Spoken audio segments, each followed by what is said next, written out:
अस्सलाम वालेकुम वादाब। आज के लेक्चरर में मैं आप सब के सामने बीए फोर्थ से MIL उर्दू लेकर हाजिर हुई हूँ। इस पेपर को बीए, बीएससी, बीकॉम तीनों कोर्स के बच्चे ले सकते हैं, तीनों के लिए है। ये एक अहम पेपर है।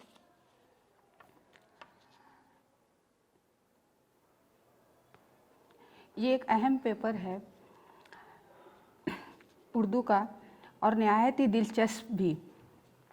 आज का मौजू है मंटू की अफसाना मौज़ेल।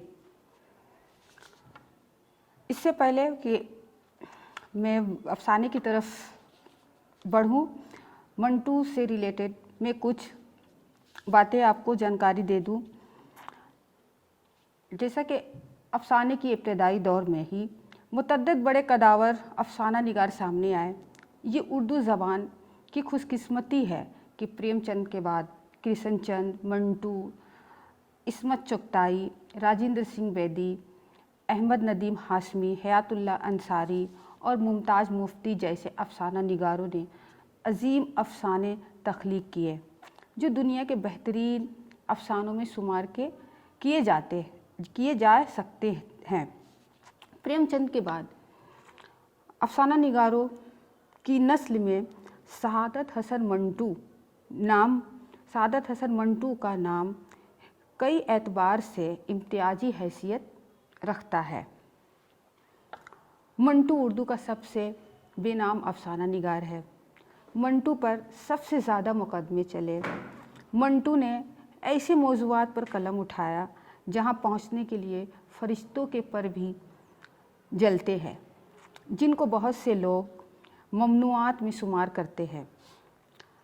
सआदत हसन मंटू की पैदाइश 12 मई 1912 में पंजाब के एक छोटे से गांव समराला में हुई और इनकी वफ़ात 18 जनवरी 1955 में लाहौर, पंजाब में हुआ। सआदत हसन मंटू अफसाना निगार के साथ साथ एक सहाफ़ी भी, साथ ही ऑल इंडिया रेडियो से भी मुंसलिक रहे। कुछ अरसा फिल्मी दुनिया से भी वाबस्ता रहे। मंटू के अफसानों में जिनसियात का जिक्र जा बजा मिलता है। इसलिए नहीं कि वह जिनसियात से मोहब्बत करता है, वह जिनसी लज्जत के बयान से लुत्फ़ अंदोज़ होता है। अदब में जिन्स की अहमियत इसलिए ज़्यादा होती है कि जिन्स के साथ इंसान की जज्बाती ज़िंदगी भी वाबस्ता होती है और इसका अदब से बरह रास्त ताल्लुक़ होता है। बकौल D.H. लॉरेंस, जिन्स से प्यार करने के लिए जिन्स का एहतराम लाजमी है। मंटू के यहाँ कहीं भी जिनसियात का जिक्र है वह अलहदा से नहीं मालूम होता। वह कहानी का लाजमी जुज़ है। जिस माहौल को अपनी इन कहानियों में पेश करता है, ये माहौल ही ऐसा है, तवाइफ की शख्सियत से जिनसियात को यूँ भी अलहदा करना मुश्किल है। यहाँ तक बात समझ में आ गई कि मंटू के अफसानों में जिनसियात का जिक्र ज़्यादा होता है। मंटू के अफसानों में हकीकत निगारी ज़्यादा झलकती है। वो माहौल में रहकर जो अपने आसपास देखते हैं उसी को अपने अफसानों के ज़रिया तहरीर किए हैं। अब आइए हम उनके अफसाना मौज़ेल के बारे में कुछ तारुफ़ पेश करते हैं। मौज़ेल एक अहम अफसाना है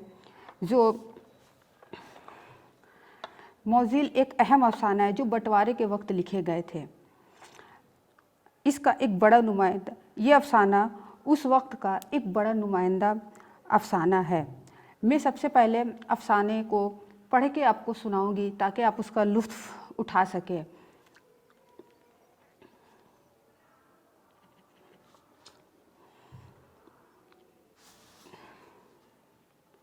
तर्लोचन ने पहली मर्तबा 4 बरसों में पहली मर्तबा रात को आसमान देखा था, और वह भी इसलिए कि इसकी तबीयत सख्त घबराई हुई थी और वह महज खुली हवा में देर सोचने के लिए अडवाणी चैम्बर के टेरिस पर चला आया। देखिए, मंटू के अफसाने की खासियत और भी है कि उर्दू अफसानों में उन्होंने जदीद ज़ुबान का भी इस्तेमाल किया है, यानी अंग्रेज़ी लफ्ज़ का भी इस्तेमाल किया है। आसमान बिल्कुल साफ़ था, बादलों से बेनियाज, बहुत बड़े खाक छतरी तंबू की तरह सारी मुंबई पर तना हुआ था। हद नज़र तक जगह जगह बत्तियाँ रोशन थीं। तरलोचन ने ऐसा महसूस किया था कि आसमान से बहुत सारे सितारे झड़कर बिल्डिंगों से जो रात के अंधेरे में बड़े बड़े दरख्त मालूम होती थी, एक गए हैं और जुगनुओं की तरह टमटमा रहे हैं। तरलोचन के लिए ये बिल्कुल एक नया तजुर्बा, एक नई कैफियत थी। रात को खुले आसमान के नीचे होना इसलिए महसूस किया कि 2-4 वर्ष तक अपने फ्लैट में कैद रहा और कुदरत की एक बहुत बड़ी नेमत से महरूम। करीब 3 बजे थे। हवा बेहद हल्की फुल्की थी। तरलोचन पंखे की मैकेनिकी हवा का आदी था जो इसके सारे वजूद को बोझल कर देती थी। सुबह उठकर वह हमेशा यूँ महसूस करता था, रात भर इसको मारा पीटा गया है। ये आम सी बात है, हम सबों के साथ में भी ऐसा होता है। पर अब सुबह की कुदरती हवा में इसके जिस्म का रोआ तरोताजगी चूस कर खुश हो रहा था। जब वह ऊपर आया था तो उसका दिल व दिमाग सख्त मुस्तरिफ और हिजान ज़दा था, लेकिन आधे घंटे ही में वह इज़्तिराब और हिजान जो उसको बहुत तंग कर रहा था, किसी हद तक ठंडा हो गया था। वह अब साफ तौर पर सोच सकता था।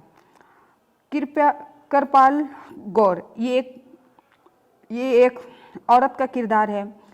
कृपाल कौर और उसका सारा ख़ानदान मोहल्ले में था, जो कट्टर मुसलमान का मोहल्ला था। यहाँ कई मकानों को आग लग चुकी थी, कई जानें तल्फ हो चुकी थी। तरलोचन इन सब को लेकर आया होता, मगर मुसीबत ये थी कि कर्फ्यू नाफिज हो गया था और वह भी न जाने कितने घंटों का, गालिबन 48 घंटों का। तरलोचन लादमन मगलूब था। आसपास सब मुसलमान थे, बड़े खौफनाक किस्म के मुसलमान, और पंजाब से धड़ाधड़ खबरें आ रही थी कि वहाँ सिख मुसलमानों पर जुल्म ढा रहे हैं। कोई भी मुसलमान हाथ बड़ी आसानी से नर्म व नाजुक कृपाल गौर की कलाई पकड़कर मौत के कुएं की तरफ ले जा सकता था। कृपाल की माँ अंधी थी, बाप मफलूज, भाई था वह कुछ अरसा से देवलाली में था कि इसे वहाँ अपने ताज़ा लिए हुए ठेके की देखभाल करना थी। तरलोचन को कृपाल के भाई निरंजन पर बहुत गुस्सा आता था और साफ लफ्ज़ों में कह दिया था, निरंजन, ये ठेके दे के अभी रहने दो, हम एक बहुत ही नाजुक दौर से गुज़र रहे हैं। तुम्हारा अगरचा रहना बहुत ज़रूरी है। अव्वल तो यहाँ से उठ जाओ और मेरे यहाँ चले आओ। इसमें कोई शक नहीं कि जगह कम है, लेकिन मुसीबत के दिनों में आदमी किसी न किसी तरह गुजारा कर लिया करता है। मगर वह ना माना। इसका इतना बड़ा लेक्चर सुनकर सिर्फ अपनी घनी मूँछों में मुस्कुरा दिया। यार, तुम खवा मखवा फ़िक्र करते हो। मैंने यहाँ ऐसे कई फसाद देखे हैं। ये अमृतसर या लाहौर नहीं, बॉम्बे है। बॉम्बे तुम्हें यहाँ आए सिर्फ 4 वर्ष हुए और मैं 12 वर्ष से यहाँ रह रहा हूँ। 12 वर्ष से जाने निरंजन बम्बई को क्या समझता था। इसका ख्याल था कि यह ऐसा शहर है, अगर फसाद बरपा भी हो तो इनका असर खुद ब खुद खुद ब खुद ज़ायल हो जाता है, जैसे इसके इस छू मंतर है, या वह कहानियों का कोई ऐसा किला है जिस पर कोई आफत नहीं आ सकती। मगर त्रिलोचन सुबह की ठंडी हवा में साफ देख रहा था कि मोहल्ला बिल्कुल महफूज था नहीं, मोहल्ला बिल्कुल महफूज नहीं। वह तो सुबह के अखबारों में ये भी पढ़ने के लिए तैयार था कि कृपाल कौर और उसके माँ बाप कत्ल हो चुके हैं। इसको कृपाल कौर के मफलूस बाप और उसकी अंधी माँ की कोई परवाह नहीं थी। वह मर जाते और कृपाल कौर बच जाती तो त्रिलोचन के लिए अच्छा था। वहाँ देवलाली में उसका भाई निरंजन भी मारा जाता तो और भी अच्छा था कि त्रिलोचन के लिए मैदान साफ हो जाता, ख़ास तौर पर निरंजन। इसके रास्ते में एक रोड़ा ही नहीं, बहुत बड़ा खंगर था। चुनांचा जब कभी कृपाल कौर से इसकी बात होती तो वह इसे निरंजन सिंह के बजाय खंगर सिंह कहता। सुबह की हवा धीरे धीरे बह रही थी। त्रिलोचन का केशों से बेनियाज सर बड़ी खुशगवार ठंडी महसूस कर रहा था, मगर इसके अंदर बेशुमार अंदेशे एक दूसरे के साथ हरा रहे थे। कृपाल कौर नई नई इसकी ज़िंदगी में शामिल हुई थी। वह यूं तो हट्टे कट्टे खंगर सिंह की बहन थी, मगर बहुत ही नर्म व नाजुक और लचकीली थी। इसने देहात में परवरिश पाई थी, वहाँ की गर्मियाँ सर्दियाँ देखी थी, मगर इसमें वह शक्ति, वह घटाव, वह मर्दानापन नहीं था जो देहात के आम सिख लड़कियों में होता है, जिन्हें कड़ी से कड़ी मशक्क़त करनी पड़ती है। इसके नक्श पतले पतले थे, जैसे अभी नामुकम्मल है। छोटी छोटी छातियाँ थीं जिन पर बलाइयों की चंद और तुम्हें चढ़ने की ज़रूरत थी। आम सिख देहाती लड़कियों के मुकाबले में इसका रंग गवार था, मगर गोरे लट्ठे की तरह, और बदन चिकना था, जिस तरह मर्सी राइटर्स कपड़े की सतह होती है। बेहद शर्मीली थी। त्रिलोचन इसी के गांव का था, मगर ज़्यादा देर वहाँ रहा नहीं था। प्राइमरी से निकलकर जब वह शहर के हाई स्कूल में गया तो फिर वहीं का होके रह गया। स्कूल से फारिग हुआ तो कॉलेज की तालीम शुरू हो गई। इस दौरान में वह कई लातादाद मरतबा अपने गांव गया, मगर इसने कृपाल कौर के नाम की किसी लड़की का नाम तक न सुना था। शायद इसलिए कि वह हर बार इस अतफरा तफरी में रहता था कि जल्द अज जल्द वापस शहर पहुँचे। कॉलेज का ज़माना बहुत पीछे रह गया। अडवाणी चैम्बर के टेरिस और कॉलेज की इमारत गालिबन 10 वर्ष का फासला था, और ये फासला त्रिलोचन की ज़िंदगी के अजीब व गरीब वाक़यात से पुर था। बर्मा, सिंगापुर, हांगकांग, फिर मुंबई, जहाँ वह 4 वर्ष से मुकीम था। इन 4 वर्षों में इसने पहली मर्तबा रात को आसमान की शक्ल देखी थी जो बड़ी नहीं थी। खाक सतरी रंग के तंबू की छत पे हजार हादिये रोशन थे और हवा ठंडी और हल्की फुल्की थी। कृपाल कौर का सोचते सोचते वह मोज़ेल के मुतालिक सोचने लगा। इस यहूदी लड़की के बारे में जो अडवाणी चैम्बर में रहती थी, इससे त्रिलोचन को गोडे इश्क हो गया था। ऐसा इश्क जो इसने अपनी 35 वर्ष की ज़िंदगी में कभी नहीं किया था। जिस दिन उसने अडवाणी चैम्बर्स में अपने एक ईसाई दोस्त की माजरत दूसरे मार्ले पर फ्लैट लिया, उसी दिन इसकी मुठभेड़ मोज़ेल से हुई, जो पहली नज़र देखने पर उसे खौफनाक तौर पर दीवानी मालूम होती थी। कटे हुए भूरे बाल इसके सर पर परेशान थे, बेहद परेशान। होठों पर लपे लिपस्टिक यूं जमी थी जैसे गाढ़ा खून, और वह भी जगह जगह से चुटकी हुई थी। ढीला ढाला लिबास, सफ़ेद चोगा पहने थी, जिसके खुले गरेबां से इसकी नील बड़ी बड़ी छातियाँ में चौथाई के करीब नज़र आ रही थी। बाहें जो कि नंगी थीं, महीन बालों से अटी हुई थी, जिसे वह अभी अभी किसी सैलून से बाल कटवा के आई है, और इनकी नन्ही हवाएं उन पर जम गई हैं। होंठ इतने मोटे नहीं थे, मगर गहरे अनाई रंग के लिपस्टिक कुछ इस अंदाज से लगाई गई थी कि वह मोटे और फंसे भैंसे के गोश्त के टुकड़े मालूम होते थे। तरलोचन का फ्लैट इसके फ्लैट के बिल्कुल सामने था। बीच में एक अंग गली थी, बहुत ही तंग। जब तरलोचन अपने फ्लैट में दाखिल होने के लिए आगे बढ़ा तो मोज़ेल बाहर निकली। खड़ाव पहने थी। तरलोचन इनकी आवाज़ सुनकर रुक गया। मोज़ेल ने अपने परेशान बालों की चगोक में से बड़ी बड़ी आँखों से तरलोचन की तरफ देखा और हंसी। तरलोचन बौखला गया। जेब से चाबी निकालकर वह जल्दी से दरवाजे की जानिब बढ़ा। मोज़ेल की एक कढ़ाव सीमेंट के चिकने फर्श पर फिसली और इसके ऊपर आ रही। जब तरलोचन संभाला तो मोज़ेल उसके ऊपर थी। कुछ इस तरह के इसका लंबा चोगा ऊपर चढ़ गया था और इसकी दो नंगी बड़ी तगड़ी टांगे इसके इधर उधर थी। और जब तरलोचन ने उठने की कोशिश की तो वह बौखलाहट में कुछ इस तरह मोज़ेल से उलझा जैसे वह साबुन की तरह इसके सारे बदन पर फिर गया है। तरलोचन ने हांफते हुए मुनासिब व मौजू अल्फाज में इससे माफ़ी मांगी।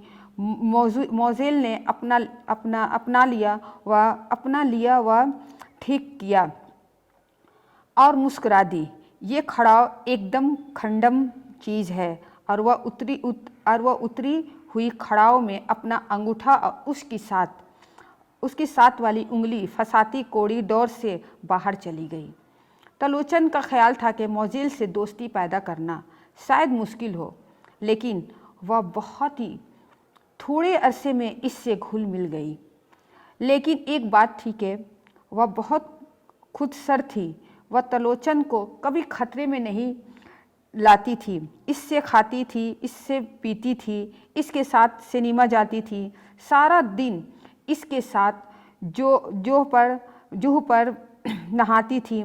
लेकिन जब वह बाहों और होठों से कुछ आगे बढ़ना चाहता तो वह इसे डांट देती थी। कुछ इस तौर पर इसे गुड़खटी के इसके सारे वल्वले इसके दाढ़ी और मूँछों पर चक्कर काटते रह जाते। तरलोचन को पहले किसी के साथ मोहब्बत नहीं हुई थी। लाहौर में, बर्मा में, सिंगापुर में वह लड़कियां कुछ अरसे के लिए खरीद लिया करता था। इसके वहम व गुमान में भी ये बात थी कि मुंबई पहुंचते ही वह एक निहायत अल्हड़ किस्म की यहूदी लड़की के इश्क में गोडे गोडे धंस जाएगा। वह इससे कुछ अजीब किस्म की बेएतनाई और बेइल्तफ़ाक़ी बरती थी। इसके कहने पर फ़ौरन सज बनकर सिनेमा जाने पर तैयार हो जाती थी। मगर जब वो अपनी सीट पर बैठते तो इधर उधर निगाह में दौड़ाना शुरू कर देती। कोई इसका सनासा निकल आता तो ज़ोर से हाथ हिलाती और तरलोचन से इजाज़त लिए बगैर इसके पहलू में जा बैठती। होटल में बैठते ही तरलोचन ने ख़ास तौर पर मोज़ेल के लिए पुरतकल्लुफ़ खाने मंगवाए हैं, मगर इसका कोई पुराना दोस्त नज़र आ गया है और वह नवाला छोड़कर इसके पास जा बैठती है और तरलोचन के सीने पर मूंग दल रही है। तरलोचन बाज़ औक़ात फन्ना जाता है, क्योंकि वह इसे कतई तौर पर छोड़कर अपने उन पुराने दोस्तों और सनासाओं के साथ चली जाती थी और कई दिन इससे मुलाकात न करती थी। कभी सर दर्द का बहाना, कभी पेट की खराबी का, जिसके ताल्लुक़ तरलोचन को अच्छी तरह मालूम था कि फौलाद की तरह सख्त है और कभी ख़राब नहीं हो सकता। जब इससे मुलाकात होती तो वह इससे कहती, तुम सीखो, ये नाजुक बातें तुम्हारी समझ में नहीं आ सकती। तलोचन जल भुन जाता और पूछता, कौन सी नाजुक बातें? तुम्हारे पुराने यारों की? मौज़ेल दोनों हाथ अपने चौड़े चकले कोलों पर लटकाकर अपनी तगड़ी टांगें चौड़ी कर देती और कहती, ये तुम मुझे इनके ताने क्या देते हो? हाँ, वह मेरे यार हैं और मुझे अच्छे लगते हैं। तुम जलते हो तो जलते रहो। तलोचन बड़े दकीलाना अंदाज में पूछता, इस तरह तुम्हारी किस तरह निभेगी? मौज़ेल जोर का कहाका लगाती, तुम सचमुच सीखो। इडियट, तुमसे किसने कहा है कि मेरे साथ निभाओ? अगर निभाने की बात है तो जाओ अपने वतन में किसी सिखनी से शादी कर लो। मेरे साथ तो इसी तरह चलेगा। तलोचन नर्म हो जाता। दरअसल मौज़ेल इसकी ज़बरदस्त कमज़ोरी बन गई थी। वह हर हालत में इसके कुर्बत का ख्वाहिशमंद था। इसमें कोई शक नहीं कि मौज़ेल की वजह से इसकी अक्सर तौहीन होती थी। मामूली करस्तान लौंडों के सामने, जिनकी कोई हकीकत ही नहीं थी, इसे खजीफ होना पड़ता था, मगर दिल से मजबूर होकर इसने ये सब कुछ बर्दाश्त करने का तहिया कर लिया था। आमतौर पर तौहीन और हद तक का रद्द अमल इंतकाम होता है, मगर तलोचन के मामले में ऐसा नहीं था। इसने अपने दिल व दिमाग की बहुत सी आँखें मेच ली थी और कई कानों में रोटी ठूंस ली थी। इसको मौज़ेल पसंद ही नहीं, जैसा कि वह अक्सर अपने दोस्तों से कहा करता था कि गोडे गोडे इसके इश्क में धंस गया था। अब इसके सिवा कोई चारा नहीं था कि इसके जिस्म का जितना हिस्सा बाकी रह गया है वह भी इस इश्क की दलदल में चला जाए और किस्सा ख़त्म हो। 2 बरस तक वह इसी तरह ख्वार होता रहा, लेकिन साबित कदम रहा। आखिर एक रोज़ जबकि मौज़ेल मौज में थी, अपने बाजुओं में समेट कर पूछा, मौज़ेल, क्या तुम मुझसे मोहब्बत नहीं करती हो? मौज़ेल इसके बाजुओं से जुदा हो गई और कुर्सी पर बैठकर अपने फ़राख का घेरा देखने लगी। फिर इसने अपनी मोटी मोटी यहूदी आँखें उठाई और घनी पलकी झपका कर कहा, मैं सिख से मोहब्बत नहीं कर सकती। तरलोचन ने ऐसा महसूस किया कि पगड़ी के नीचे इसके गेसू में किसी ने दमकती हुई चिंगारियाँ रख दी है। इसके तन बदन में आग लग गई। मौज़ेल, तुम हमेशा मेरा मजाक उड़ाती हो। ये मेरा मजाक नहीं, मेरी मोहब्बत का मजाक है। मौज़ेल उठी और उसने अपने भूरे तरसे हुए बालों को एक दिलफरेब झटका दिया। तुम सेवा करा लो और अपने सर के बाल खुले छोड़ दो तो मैं शर्त लगाती हूँ कई लौंडे नहीं आँख मारेंगे। तुम खूबसूरत हो। तलोचन के गेसों में मज़ीद चिंगारियाँ भड़क गई। इसने आगे बढ़कर जोर से मौज़ेल को अपनी तरफ घसीटा और इसके गनाबी होठों में अपने मोछों भरे होठ पेवस्त कर दिए। मौज़ेल ने एकदम फूं फूकी और इसकी गिरफ्त से अलहदा हो गई। मैं सुबह अपने दांतों पर बरस कर चुकी हूँ, तुम तकलीफ़ न करो। तरलोचन चला आया। मौज़ेल ववेंटी बैग से नन्हा सा आईना निकालकर अपने होंठ देखने लगी, जिस पर लगी हुई गाढ़ी लिपस्टिक पर ख़राशें आ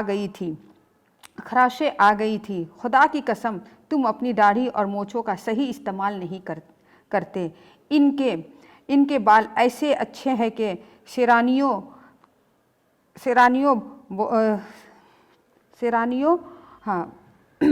बोमोक्रिट बहुत अच्छी साफ़ कर सकते हैं।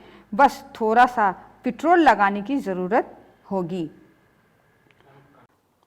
तरलोचन गुस्से की इस इंतहा तक पहुंच चुका था जहां वह बिल्कुल ठंडा हो गया था। आराम से सोफे पर बैठ गया। मौज़ेल भी आ गई और इसने तरलोचन की दाढ़ी खोलनी शुरू कर दी।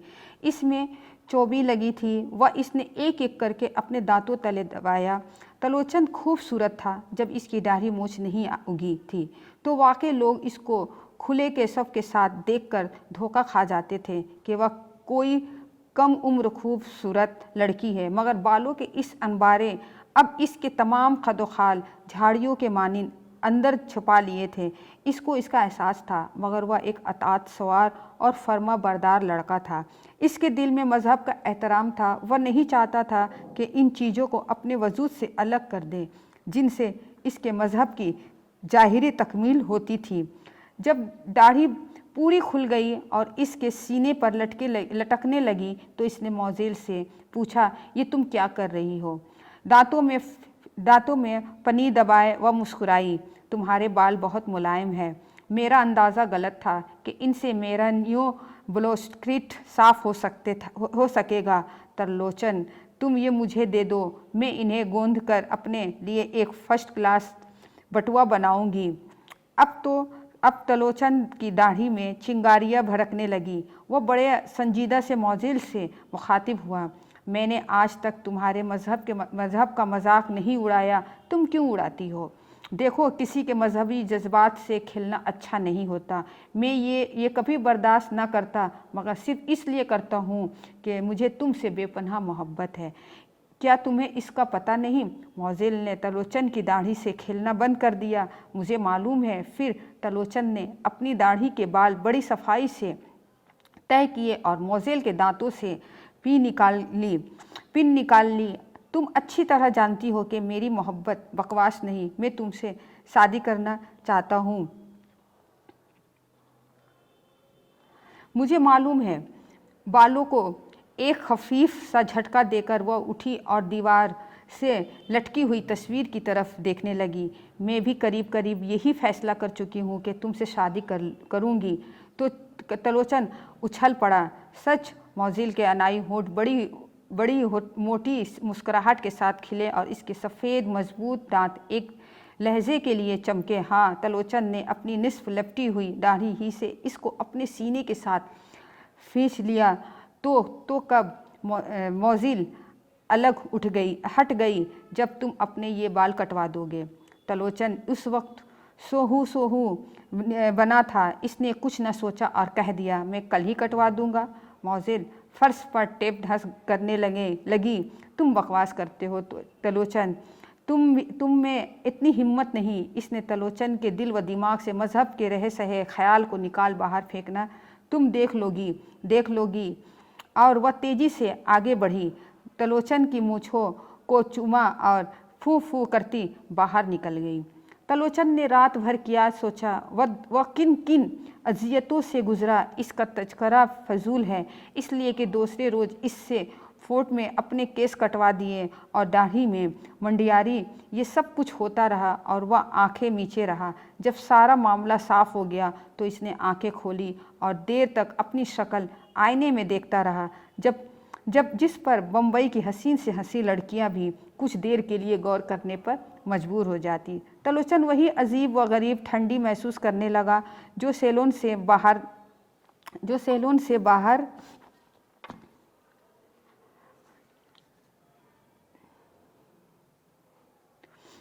उसको लगी थी। इसने टेरिस पर तेज चलना शुरू कर दिया, जहाँ टैंकियों और नलों का एक हजूम था। वह चाहता था कि इस दास्तान को बकाया हिस्सा इसके दिमाग में ना आए, मगर वह आए बिन ना रहा। बाल कटवाकर वह पहले दिन घर से बाहर नहीं निकला था। इसने अपने नौकर के हाथ दूसरे रोज चट मोज़ेल को भेजी कि इसकी तबीयत नासाज है, थोड़ी देर के लिए आ जाए। मोज़ेल आई। तलोचन को बालों के बगैर देखकर पहले वह एक लहजे के लिए ठटकी, फिर माय डार्लिंग तलोचन कहकर इसके साथ लिपट गई और उसका चेहरा अनाबी कर दिया। तलोचन को वह पहला दिन याद आ गया जब वह और मोज़ेल दोनों टकरा गए थे और आपस में कुछ अजीब तरह के गुडमुड हो गए थे। मुस्कुराकर इसने मोज़ेल को अपने सीने के साथ लगाया। शादी कल होगी ज़रूर। मोज़ेल ने तलोचन की मुलायम ठोड़ी पर अपने हाथ की पस्त फेरी तय हुआ कि शादी पुणे में हो। चूँकि सिविल मैरिज थी, इसलिए इनको 10-15 दिन का नोटिस देना था। अदालती कार्रवाई थी, इसलिए मुनासिब ही नहीं ख्याल किया गया कि पूना बेहतर है। मुनासिब यही ख्याल किया गया कि पूना बेहतर है, पास है और त्रिलोचन का वहीं कहीं दोस्त भी है। दूसरे रोज़ इन्हें प्रोग्राम के मुताबिक पूना रवाना हो जाना था। मोज़ेल फोर्ट के एक स्टोर में सेलोज गर्ल थी। इससे कुछ खासे पर टैक्स स्टैंड था। बस यही मोज़ेल ने इसको इंतज़ार करने के लिए कहा था।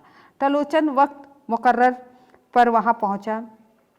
1.5 घंटा इंतज़ार करता रहा, मगर वह ना आई। दूसरे रोज़ इसे मालूम हुआ कि वह अपने पुराने दोस्त के साथ, जिसने ताज़ा मोटर खरीदी है, देवलाली चली गई और एक गैर मुअय्यन अरसे के लिए वहीं रह गई। त्रिलोचन फिर गया गुजरी। ये एक बड़ी लंबी कहानी है। किस्सा मुख्तसर ये है कि इसने जी कढ़ा लिया और इसको भूल गया। इतने में इसकी मुलाकात करपाल कौर से हो गई और वह इससे मोहब्बत करने लगा। और थोड़े ही अरसे में इसने महसूस किया कि मोज़ेल बहुत वाहियात लड़की थी, जिसके दिल के साथ पत्थर लगे हुए थे और जो चढ़ों के मानिंद एक जगह से दूसरी जगह फुदकता रहता था। इस एहसास से इसको एक गौर तस्कीन हुई थी कि वह मोज़ेल से शादी करने की गलती ना कर बैठा। लेकिन इसके बावजूद कभी कभी मोज़ेल की याद एक चटकी के मानिंद इसके दिल को पकड़ लेती थी और फिर छोड़कर कड़े लगाती गायब हो जाती। वह बेहया थी, बेमरौवत थी। इसको किसी की जज्बात का पास नहीं था। फिर भी वह त्रिलोचन को पसंद थी। त्रिलोचन अब तक न समझा सका कि मोज़ेल किसी तमाश की लड़की है, किस आबोगुल से बनी है। वह घंटों इसके साथ लेटी रहती थी, उसको चूमने की इजाज़त देती थी। वह सारा साबुन की मानिंद उसके जिस्म पर फिर जाता था, मगर वह उसको इससे आगे 1 इंच बढ़ने नहीं देती थी। इसको चढ़ाने की खातिर इतना कह देती कि तुम सीखो मुझे तुमसे नफ़रत है। त्रिलोचन छठी तरह महसूस करता था कि मोज़ेल को इससे नफ़रत नहीं। अगर ऐसा होता तो वह इससे कभी ना मिलती। बर्दाश्त का मादा उसमें रत्ती भर भी नहीं था। वह कभी 2 वर्ष तक इसकी सोहबत में ना गुजारती। 2 टक फैसले कर देती। अंडरवियर उसको नापसंद थे, इसलिए कि इनसे उसको उलझन होती थी। त्रिलोचन ने कई बार इसको इनकी असद ज़रूरत से आगाह किया, उसको शर्म व हया का वास्ता दिया, मगर इसने ये चीज़ कभी ना पहुँचने दी। त्रिलोचन जब से हया की बात करता था तो वह चिढ़ जाती थी। ये हया क्या बकवास है। अगर तुम्हें इसका ख्याल है तो आंखें बंद कर लिया करो। तुम मुझे ये बताओ, कौन सा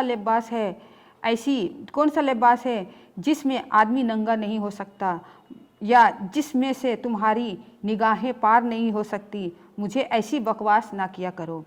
तुम सीखो। मुझे मालूम है कि तुम पतलून के नीचे एक मैली सा अंडरवियर पहनते हो जो नेकर से मिलता जुलता है। ये भी तुम्हारी दाढ़ी और सर के बालों की तरह तुम्हारे मजहब में शामिल है। शर्म आनी चाहिए तुम्हें। इतने बड़े हो गए हो और अभी तक यही समझते हो कि तुम्हारा मजहब अंडरवियर में छुपा बैठा है। त्रिलोचन को शुरू में ऐसी बातें सुनकर गुस्सा आया था, मगर बाद में गौर व फिक्र करने पर वह भी कभी कभी लड़ख जाता था और सोचता था कि मोज़ेल की बातें शायद ना दुरुस्त नहीं। और जब इसने अपने केसों और दाढ़ी का सफाया करा दिया था तो उसे कतई तौर पर ऐसा महसूस हुआ कि वह बेकार इतने दिन बालों का इतना बोझ उठाए फिर जिसका कुछ मतलब ही नहीं था। पानी की टैंकी के पास पहुंचकर त्रिलोचन रुक गया। मोज़ेल को एक बड़ी मोटी गाली देकर उसने इसके मुताल्लिक सोचना बंद कर दिया। करपाल कौर, एक पाकीज़ा लड़की जिसके उसको मोहब्बत हुई थी, खतरे में थी। वह ऐसे मोहल्ले में थी जिसमें कट्टर किस्म के मुसलमान रहते थे और वहाँ 2-3 वारदात भी हो चुकी थी। लेकिन मुसीबत ये थी कि इस मोहल्ले में 48 घंटे का कर्फ्यू था, मगर कर्फ्यू कौन परवाह करता है। इस चौल के मुसलमान ही अगर चाहते तो अंदर ही अंदर कृपाल कौल, इसकी माँ और इसके बाप का बड़ी आसानी के साथ सफाया कर सकते थे। त्रिलोचन सोचता सोचता पानी के मोटे नल पर बैठ गया। इसके सर के बाल अब काफ़ी लंबे हो गए थे। इसको यकीन था कि 1 वर्ष के अंदर अंदर ये पूरे केशव में तब्दील हो जाएगी। इसकी दाढ़ी तेजी से बढ़ी थी, मगर वह इसे बढ़ाना नहीं चाहता था। फोर्ट में एक बार था, वह इस सफाई से इसे तरासा था कि तरसी हुई दिखाई नहीं देती। त्रिलोचन के नल पर से उठा। इसने सोचा ये एकाएकी कहाँ से नमूदार हो गई और इस वक्त टेरिस पर क्या करने आई है। मोज़ेल ने एक और अंगड़ाई ली। अब तो त्रिलोचन की हड्डियाँ चटकने लगी। ढीले ढाले कुर्ते हैं, इसकी मजबूत छातियाँ धड़की। त्रिलोचन की आँख के सामने कई गोल गोल और चपटे चपटे नेल उभर आए। वह जोर से खांसा। मोज़ेल ने पलटकर इसकी तरफ देखा। इसका रद्द-ए-अमल बिल्कुल खफीफ था। खड़ाव खिंचती वह इसके पास आई और इसकी नन्ही मुन्नी दाढ़ी देखने लगी। तुम फिर सिख बन गए तो त्रिलोचन। दाढ़ी के बाल तो त्रिलोचन को चुभने लगे। मोज़ेल ने आगे बढ़कर इसकी थोड़ी के साथ अपने हाथ की स्पष्ट रगड़ी और मुस्कुरा कर कहा, अब ये वर्ष इस काबिल है कि मेरी नेल ब्लोस्क्रिट साफ कर सके, मगर वह तो वही देवलाली में रह गई है। त्रिलोचन खामोश रहा। मोज़ेल ने इसके बाजू की चुटकी बोलने, क्यों नहीं सरदार साहब। त्रिलोचन अपनी पिछली बेवकूफ़ियों का अहाता नहीं करना चाहता था। ताहम इसने सुबह के हल्के धीरे में मोज़ेल के चेहरों को गौर से देखा। कोई ख़ास तब्दीली वाक़ई नहीं हुई थी। एक सिर्फ वह पहले से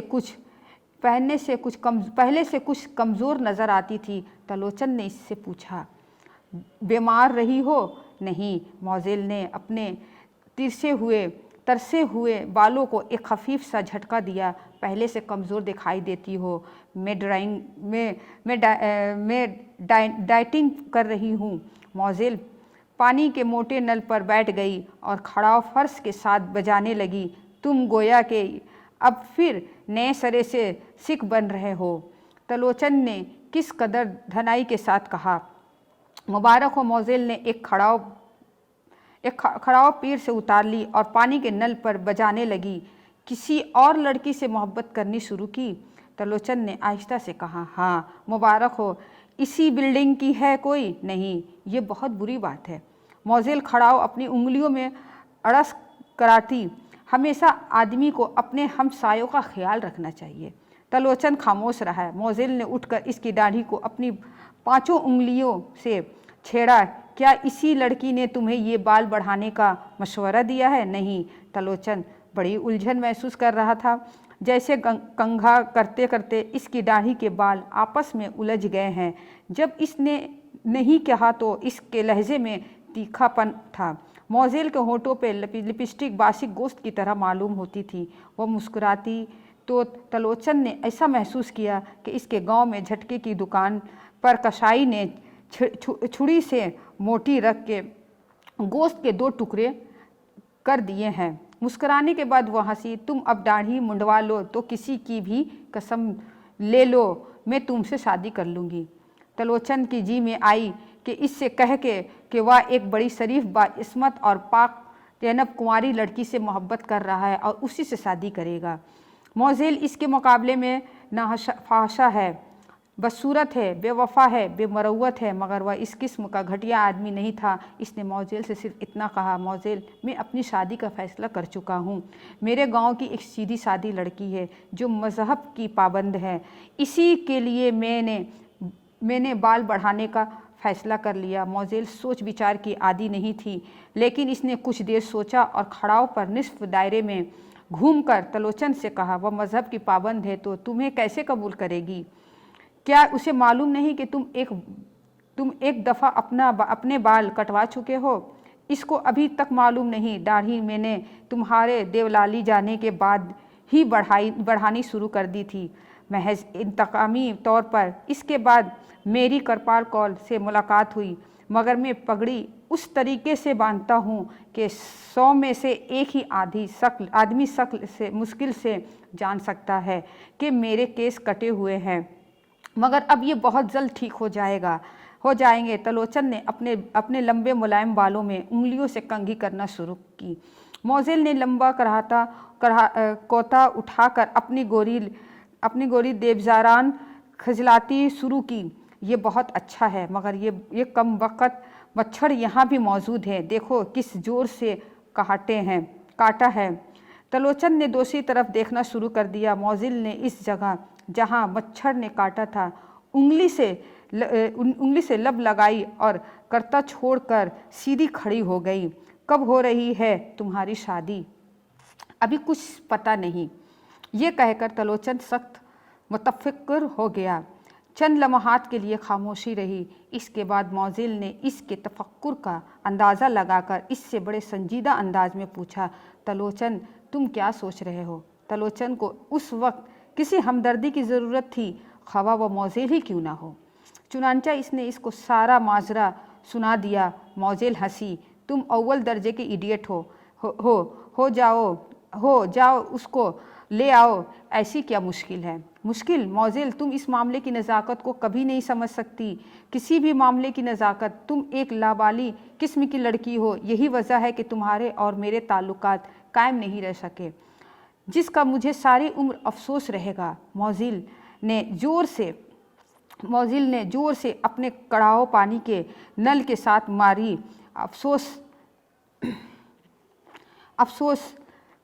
मोज़ेल ने ज़ोर से अपने कड़ाओ पानी के मल के साथ मारी। अफसोस, विडेमेड प्लीडियट, तुम ये सोचो कि तुम्हारी उस क्या नाम है उसका इस मोहल्ले से बचा लाना कैसे है? तुम बैठ गए हो ताल्लुकात का रोने। तुम्हारे मेरे ताल्लुकात कायम नहीं रह सकते थे। तुम एक सिली किस्म के आदमी हो और बहुत डरपोक। मुझे निडर मर्द चाहिए। लेकिन छोड़ो इन बातों को, चलो आओ तुम्हारी उस कोर को ले आएं। इसने तलोचन का बाजू पकड़ लिया। तलोचन ने घबराहट में इससे पूछा, कहाँ से? वहीं से जहाँ वह है। मैं उस मोहल्ले की एक ईंट को जानती हूँ, चलो आओ मेरे साथ। मगर सुनो तो, कर्फ्यू है। मोज़ेल के लिए नहीं, चलो आओ। वह तलोचन को बाजू से पकड़कर खींचती उस दरवाजे तक ले गई थी जो नीचे सीढ़ियों की तरफ खुलता था। दरवाज़ा खोलकर वह उतरने वाली थी कि रुक गई और तलोचन की दाढ़ी की तरफ देखने लगी। तलोचन ने पूछा, क्या बात है? मोज़ेल ने कहा, ये तुम्हारी दाढ़ी, लेकिन खैर ठीक है, इतनी बड़ी नहीं है। नंगे सर चलोगे तो कोई नहीं समझेगा कि तुम सिख हो। नंगे सर? तलोचन ने किस कदर बौखला कर कहा, मैं नंगे सर नहीं जाऊंगा। मोज़ेल ने बड़े मासूम अंदाज में पूछा, क्यों? तलोचन ने अपने बालों की एक लट ठीक की। तुम समझती नहीं हो, मेरा वहाँ पगड़ी के बगैर जाना ठीक नहीं। क्यों ठीक नहीं? तुम समझती क्यों नहीं हो कि इसने मुझे अभी तक नंगे सर नहीं देखा। वह यही समझती है कि मेरे केस है, मैं उस पर ये राज फाश नहीं करना चाहता। मोज़ेल ने ज़ोर से अपनी कड़ाओ दरवाजे की दहलीज पर मारी। तुम वाकई अव्वल दर्जे की इडियट हो, गधे कहीं के। इसकी जान का सवाल है। क्या नाम है तुम्हारी उस कौर का जिससे तुम मोहब्बत करते हो? तलोचन ने इसे समझाने की कोशिश की। मोज़ेल, वह बड़ी मजहबी किस्म की लड़की है, अगर उसने मुझे नंगे सर देख लिया तो मुझसे नफ़रत करने लगेगी। मोज़ेल चिढ़ गई, और तुम्हारी मोहब्बत डैमेट, मैं पूछती हूँ कि क्या सारे सिख तुम्हारी तरह के बेवकूफ़ होते हैं? इसकी जान का ख़तरा है और तुम कहते हो कि पगड़ी ज़रूर पहनूंगे, और शायद वह अपना अंडरवियर भी जो के से मिलता है। तलोचन ने कहा, वह तो है, हर वक्त पहने होता हूँ। बहुत अच्छा करते हो, मगर अब तुम ये सोचकर मामला इस मोहल्ले का है जहाँ मियाँ भाई रहते हैं, और वह भी बड़े बड़े दादा और बड़े बड़े मवाली। तुम पगड़ी पहन कर गए तो वहीं दबोच कर दिए जाओगे। तलोचन ने मुख्तसर जवाब दिया, मुझे इसकी परवाह नहीं।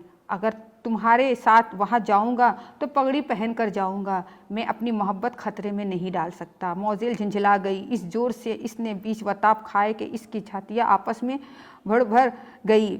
गधे, तुम्हारी मोहब्बत ही कहाँ रह गई? जब तुम ना रहोगे, तुम्हारी वह क्या नाम है उस भड़वी का, जब वह भी ना रहेगी, इस ख़ानदान तक ना रहेगा।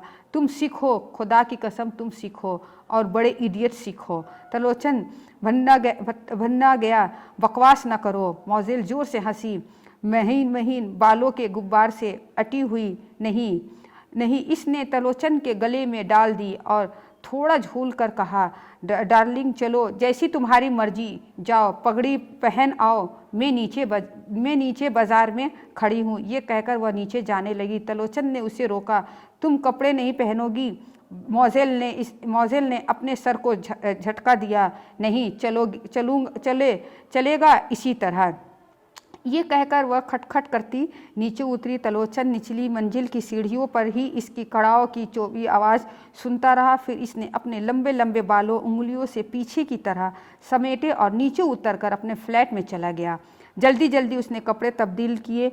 पगड़ी बंधाई रखी थी, इससे अच्छी तरह सर पर जमाया और फ्लैट का दरवाज़ा मुतफ़िल करके नीचे उतर गया। मोज़ेल आगे आगे थी। फुटपाथ के पत्थरों पर इसकी कड़ाव कटकट कर रही थी। ये आवाज़ खामोश फिज़ा में एक बहुत बड़ा शोर था। तलोचन दिल ही दिल में मोज़ेल को बड़ा बुला कह रहा था।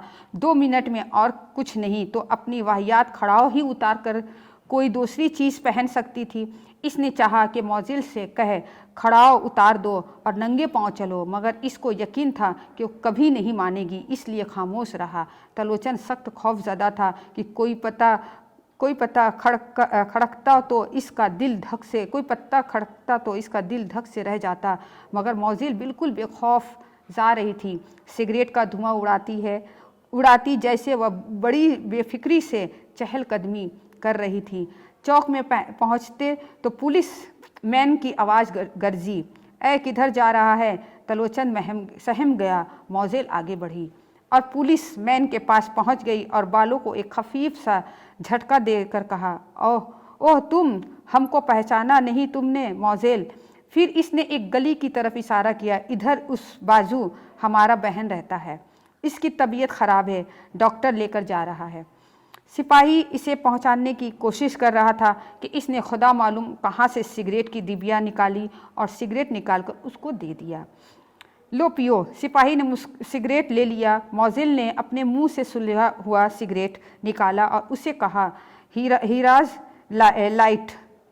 सिपाही, ये रहा लाइट। सिपाही ने सिगरेट का कस लिया। मोज़ेल ने वहीं आँख इसको और बाईं आँख लोचन को मारी और खटखट करती उस गली की तरफ चल दी जिससे गुजर कर इन्हें मोहल्ले जाना था। मोज़ेल आगे आगे थी, तलोचन इसके पीछे पीछे। डर डर कर इधर उधर देखता रहता, इसके बगल में से कोई छुरी मार नमदार ना हो जाए। मोज़ेल रुक गई। जब तलोचन पास आया तो उसने समझाने की अंदाज में इससे कहा, तलोचन डेयर, इस तरह डरना अच्छा नहीं। तुम डरोगे तो ज़रूर कुछ ना कुछ हो के रहेगा। सच कहती हूँ, ये मेरी आजमाई हुई बात है। तलोचन खामोश रहा। जब वह गली तय करके दूसरी गली में पहुँचे जो उसके मोहल्ले की तरफ निकलती थी, जिसमें करपाल कौल रहती थी, तो मोज़ेल चलते चलते एकदम रुक गई। कुछ फासले पर बड़े इत्मीनान से एक बावड़ी की दुकान लौटी जा रही थी। एक लहजे के लिए इसने इस मामले का जायज़ा लिया और तलोचन से कहा, कोई बात नहीं, चलो आओ। दोनों चलने लगे। एक आदमी जो सर पर बहुत बड़ी प्राट उठाए चला रहा था, तलोचन से टकरा गया। प्राट कर गिर गई और इस आदमी ने गौर से तलोचन की तरफ देखा। साफ मालूम होता था कि वह सिख है।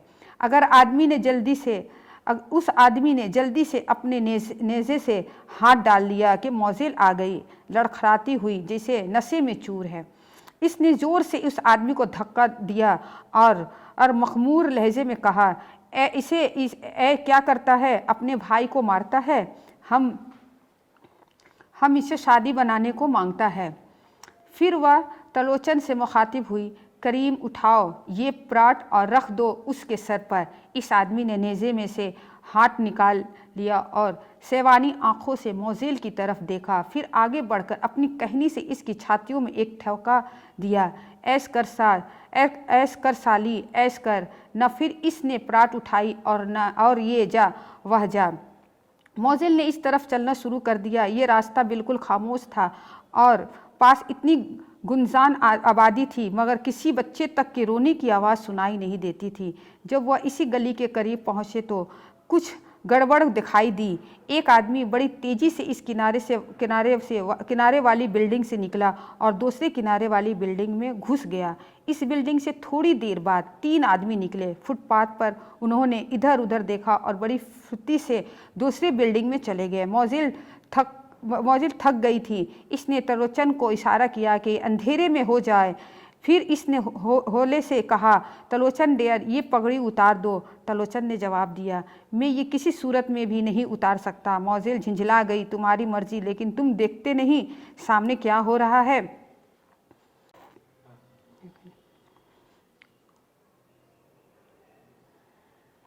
दरवाजे धीरे से खुला। तलोचन ने मोज़ेल को इशारा किया, वह लपक कर आई। दोनों अंदर दाखिल हुए। मोज़ेल ने अपनी बगल में एक दुबली पतली लड़की को, जो बेहद सहमी हुई थी। मोज़ेल ने इसको एक लहजे के लिए गौर से देखा। पतले पतले नक्श थे, नाक बहुत ही प्यारी थी, मगर ज़ुकाम में मुब्तला। मोज़ेल ने इसको अपने चौड़े चकले सीने के साथ लगाया और अपने ढीले ढाले कुर्ते का दामन उठाकर इसकी नाक पोंछी। तलोचन सुर्ख हो गया। मोज़ेल ने कृपाल कौर से बड़े प्यार के साथ कहा, दूर वहीं, तलोचन नहीं लेने आया है। कृपाल कौर ने तलोचन की तरफ अपनी सहमी हुई आंखों से देखा और मोज़ेल से अलग हो गई। तलोचन ने इससे कहा, सरदार साहब से कहो कि जल्दी तैयार हो जाए और अपनी माता से भी, लेकिन जल्दी करो। इतने में ऊपर मंजिल पर बिल्डिंग से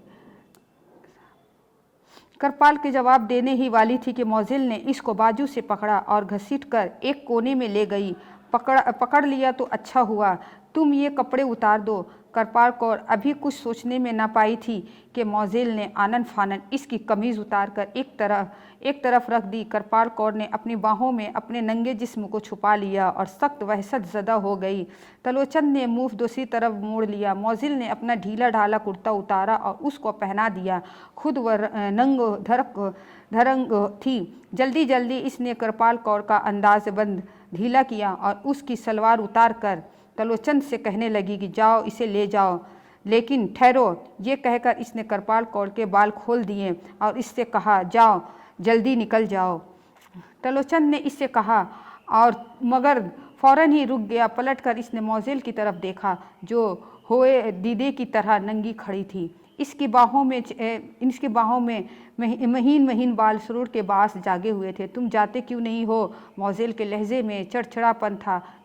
तलोचन ने आहिस्ता से कहा, इसके माँ बाप भी तो है, जहन्नम में जाएं दो, तुम इसे ले जाओ और मैं आ जाऊंगी। एकदम ऊपर की मंजिल से कई आदमी धड़ाधड़ नीचे उतरने लगे। दरवाजे के पास आकर उन्होंने इसे कोटना शुरू कर दिया, जैसे वह इसे तोड़ ही डालेंगे। कृपाल कौर की अंधी माँ और उसका मफलूस बाप दूसरे कमरे में पड़े कढ़ा रहे थे। मोज़ेल ने कुछ सोचा और बालों को खफीफ झटकारे को इसने तलोचन से कहा, सुनो, अब सिर्फ एक ही तरकीब मेरी समझ में आती है, मैं दरवाज़ा खोलती हूँ। कृपाल कौर के खुश्क हल्क से चेख निकलती निकलती दब गई। दरवाज़ा। मोज़ेल तलोचन से मुखातिब रही, मैं दरवाज़ा खोल कर बाहर निकलती हूँ, तुम मेरे पीछे भागना, मैं ऊपर चढ़ जाऊंगी, तुम मैं ऊपर चले आना। ये लोग जो दरवाजे तोड़ रहे हैं सब कुछ भूल जाएंगे और हमारे पीछे चले आएंगे। तलोचन ने फिर पूछा। फिर मोज़ेल ने कहा, ये तुम्हारी क्या नाम है? उसका मौका पाकर निकल जाए, इस लिबास में इसे कोई कुछ न कहेगा। तलोचन ने जल्दी जल्दी कृपाल कौर को सारी बात समझा दी। मोज़ेल जोर से चिल्लाई। दरवाज़ा खुला और धड़ाम से बाहर के लोगों पर गिरी। सब बौखला गए। उठकर उसने ऊपर सीढ़ियों का रुख किया। तलोचन इसके पीछे भागा। सब एक तरफ हट गए। मोज़ेल अंधाधुंध सीढ़ियाँ चढ़ती रही थी। कड़ाव इसके पैरों में थी। वह लोग जो दरवाज़ा तोड़ने की कोशिश कर रहे थे संभल कर इनके ताक़ुब में दौड़े। मोज़ेल का पाँव फिसला ऊपर के जीने से। वह कुछ इस तरह लड़खती कि हर पथरीले जीने के साथ टकराती लोहे के जंगले के साथ उलझती वह नीचे आ रही पथरीले फर्श पर।